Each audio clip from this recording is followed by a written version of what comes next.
Hello, this is Just Be Nice, and in this video I'm going to be using some of the fermented compost that I've been building over the last few months and adding it to my garden and getting ready for the spring.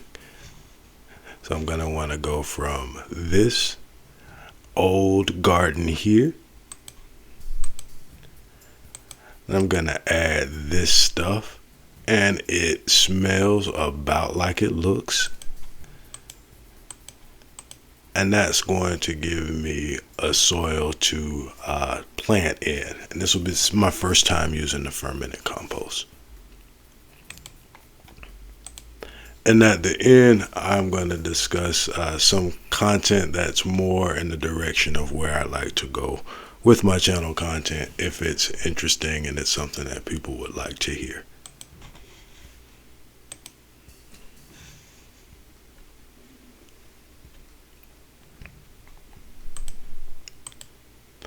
So this is my digester.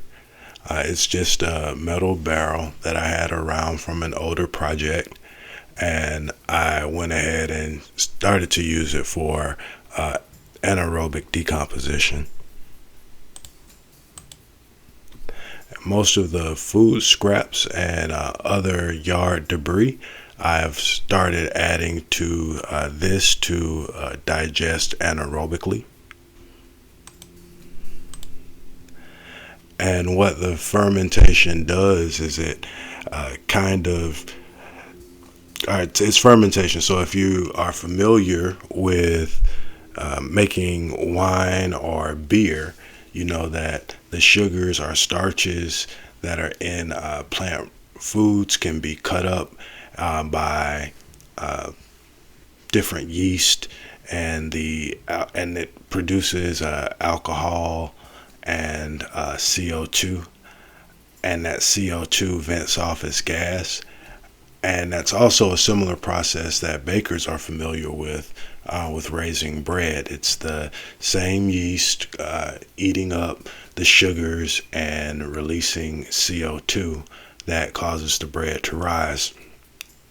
So in this context, we're just shifting our thinking on fermentation a little bit.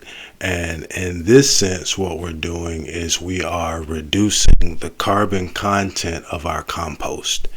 And the carbon nitrogen ratio is an important factor in building soils, and whether your soil is going to give all of its wonderful nutrients to the fungi and bacteria, or whether the mineralized organic matter will be available to plants is highly dependent on your carbon nitrogen ratio.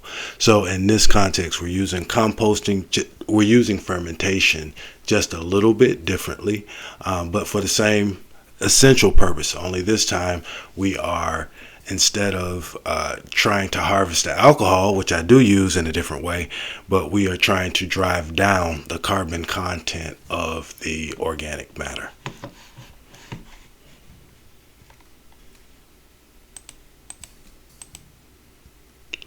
And in this video, what I was trying to show here is, if you see the bubbles popping up there, those are fermentation products. So that is where the sugars that are in this digester have been broken down and converted into an alcohol and CO2, and that vents off. The alcohols also play a purpose because they help to denature some of the proteins that are holding the plant matter together. So I've transferred the organic material into a large garbage can just to move it around. I was surprised at the bulk of the material that I came up with, and really impressed by the weight. I certainly have not, I don't think, added this much of a compost by weight to my garden before, but this is just the table scraps essentially from off of my yard, or off of my table.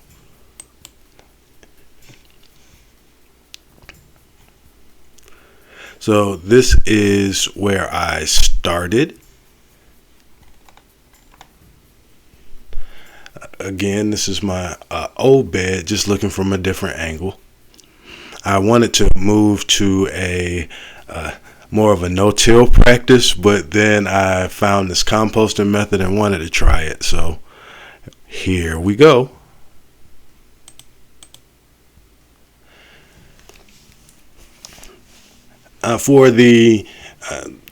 To use the fermented compost, I'm not going to apply it to the top of the soil, which is going to be, I think, my preferred method going forward, as I really want to keep my soil intact. I like having a loose soil for some fossorial organisms.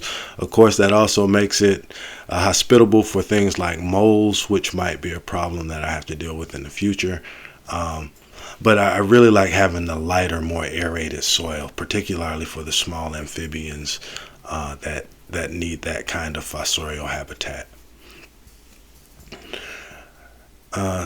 And that's just developed by accumulated organic matter. But in this case, we are going to be inputting a lot of organic matter at one time, and we don't want, of course, any pests to take notice of the bounty. So we're going to bury it a little deep here.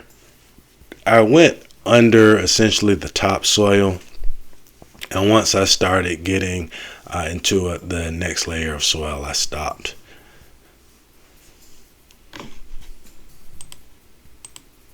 So this is the pit that I ended up with. And I began to deposit my organic matter.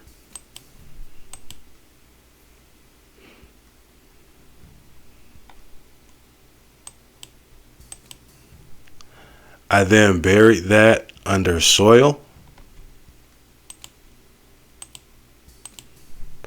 and I added more organic matter and dug my beds out a little more. I wanted to expand these beds out a bit anyway, because I could reach them from either side, and there was this dead space in between. And I grew my green beans down here last year, and I really enjoyed them. So I kind of wanted to spread the bed out for that reason anyway. And this is the mound that I ended up with. Of course, all of the material is now buried under here. I am going to try to grow squash here. So this will be zucchini and cucumber. I do have a kiwano melon that I've planted here. I'm a bit concerned about it though. I like YouTube videos, so I watched them. I wish I would have watched them before I ordered the seed, because apparently that plant gets to be massive and I don't want it to totally take over my garden. Here's another angle. It just shows the area. It's about maybe 2 square meters by 2 square meters, or maybe a meter and a half by a meter and a half. So the odd thing here, now this is kind of where I would really like to go with my content. Unfortunately, my editing capabilities are not remotely close to where they would need to be for this kind of content. So I'm just going to talk this through and tell a story. So everyone is familiar with ancient Egypt. You'd have to be buried under a rock somewhere to have never heard of ancient Egypt. And of course, a million people have opinions about what their thoughts and philosophies were. And I'm not sitting here pretending to be anybody's expert, but I've spent my time studying it, as have many others. But I've developed over that time a kind of unique, I think, perspective and understanding of that. And that is kind of one thing I would like to share, not in as much as speaking on anybody's authority or trying to be a guru. But these are things that enhance my understanding of life and appreciation of life and respect for the Creator. And it's that I would like to share with others. But at any rate, so when you look at Osiris, one of the things that you'll notice in his depictions is that he is always depicted either black or green. So his skin will be either black or green. And in references, they'll tell you that he's agricultural or fertility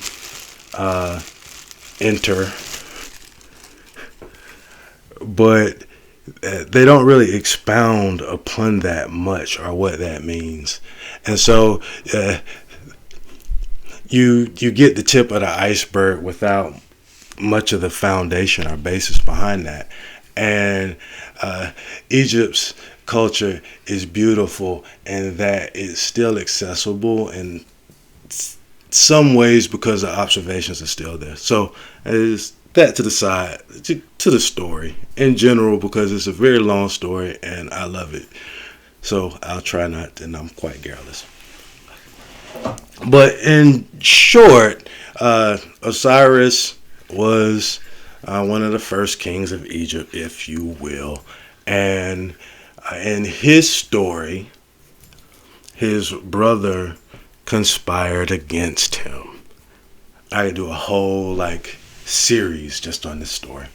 But his brother conspired against him, and they put him in a box. And once he was in that box, they threw him in the Nile River, and he floated out to sea.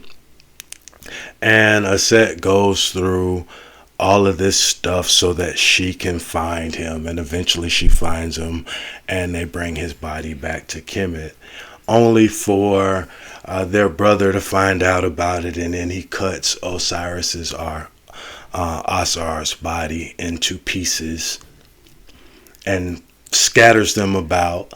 And Aset and the Bedhead search throughout Egypt, and they find the pieces and rejoin and reconstitute the body. And they create for him a phallus, and they cause this phallus to rise. And Aset assimilates this reconstituted body of Osiris into the new life of Heru. And that is the essence of that story. In short, that was the quick version, right? But what we are talking about in some aspects is the process of mineralization and mineralization and assimilation of plant nutrients. So we are in some ways describing how plants break down into their constituent parts. That's the mineralization part, which is mediated by the bacteria and the fungi. And then that reassimilation into new life, which is this concept or notion of plants reassimilating or taking up those nutrients that have been mineralized into their roots and growing from them. So to kind of show you how this plays out is in my digester. As soon as I got back after having worked my garden, I could pull up my digester here, and you could notice that the part at the bottom, that's been exposed to air now, so it's oxidized. And if you see the parts at the top, well, that's still green because it was still reduced. I just pulled it out of the water there for a few seconds to take this photograph. So they had been in an anaerobic condition. And if you remember from the myth, what Set did was he tricked Osiris into a box. And then they threw that box into the river. So the myth itself does very much evoke this idea of anaerobic decomposition, or this confined space without oxygen. And in the digester, or in the process of fermentation composting, what we're doing is we're moving oxygen so that oxygen does not have access to the organic material, and it decomposes anaerobically. And so the green material that you see there is material that has been decomposing anaerobically, so it is still green. That decomposition process is very slow.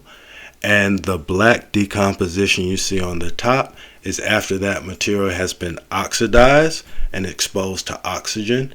It then decomposes much more rapidly. And that's what I'm trying to benefit from in my garden, is already having cut all those carbons, right? So I've gone through and I've denatured a lot of the proteins that were in this material, and the microbes have cut through all of the little bonds there. So now once this material is re-exposed to an aerobic environment, it should mineralize much more efficiently, and it is that I'm hoping my garden benefits from this year. So I'm sure some may have noticed that this did end up looking a bit like a tomb or a grave, but I found that to be comically ironic in just the whole scope of the Assyrian element. And in the context of Egypt, it's pharaonic science or Egyptian science is really wetland science, and most people don't get that part and they leave it out. But the Nile River is a delta and a floodplain, and so all of their observations and their worldview was really centered around wetlands and the functions of wetlands, and that is expressed in their religion. So in this context, right, when you hear about Egypt or you read about Egypt, what folks will say is that the Nile River deposited sediments, and that the sediments is what caused the growth or accelerated the growth of plants.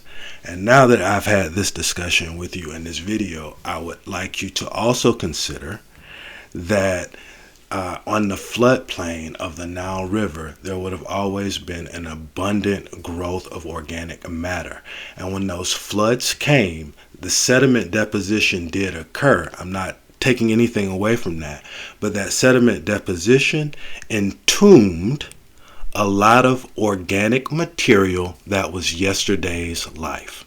Okay, so that you had a layer of mineral soils, and then you had a layer of organic material.